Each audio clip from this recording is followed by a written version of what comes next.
Hello everyone, আমি সানজু। আর আজকে আমি তোমাদের সাথে একটা লাইফ সেভিং রেসিপি শেয়ার করব। হসপিটাল থেকে ফেরত আসার পর যখন আমার রান্না বান্নার এনার্জি একদমই নেই, তখন আমি এই খাবারটা রান্না করি।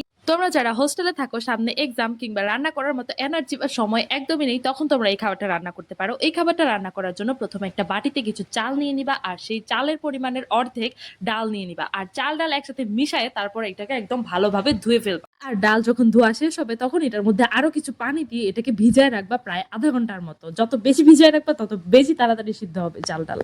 হোস্টেলে যখন আমরা রান্না বান্না করি, তখন সেটাকে যে একদম পারফেক্ট হতে হবে, একদম ডিলিশিয়াস হতে হবে, এরকম কিছু না। জাস্ট পেট ভরার জন্য কিছু রান্না করে নিলেই হলো, আর যেটা খেয়ে আমরা জীবন ধারণ করতে পারবো এরকম কিছু একটা রান্না করলেই হলো। এই চাল ডাল যতক্ষণ ভিজতে থাকবে, ততক্ষণে আমি কিছু পেঁয়াজ রসুন আর কাঁচামরিচ কুচি করে নিলাম।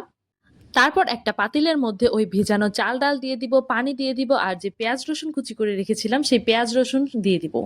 তারপর এটাতে একে একে পরিমাণ মতো হলুদ, লবণ, মরিচ, জিরার গুঁড়া দিয়ে ভালোভাবে এটাকে মিক্স করে নিব।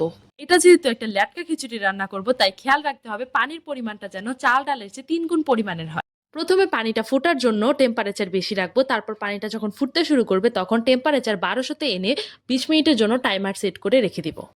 এই 20 মিনিট আমি বিছানায় শুয়ে থাকবো, আর শুয়ে থাকার মাঝখানে এসে এসে চেক করে যাব যে রান্নাটা সিদ্ধ হচ্ছে কিনা। এই শুয়ে থাকাটা কিন্তু বাধ্যতামূলক। যদি রান্নার সময় না শুয়ে থাকো, তাহলে এই রান্নাটা একদমই মজা হবে না। এখানে আমি ব্যালকনিতে যেয়ে আমার গাছগুলোকে একটু পানি দিয়ে আসলাম। গাছগুলো যাতে মনে করে বৃষ্টি হচ্ছে, তাই আমি উপর থেকে ঝিরঝির করে একটু পানিও দিলাম। রুমে এসে দেখি খিচুড়িটা একদম গলা গলা হয়ে গেছে। তারপর আমি চুলা অফ করে খিচুড়িটা নামিয়ে রেখেছি। খিচুড়িটা হালকা পাতলা কনসিস্টেন্সি থাকতেই নামিয়ে ফেলতে হবে, কারণ খিচুড়িটা ঠান্ডা হয়ে গেলে এটার কনসিস্টেন্সি আরো বেড়ে যায়। খিচুড়িটাকে ডিম সিদ্ধ আর আচার দিয়ে এনজয় করো। আর নেক্সট কোনো গল্প নিয়ে আবার দেখা হবে। Till then, take care.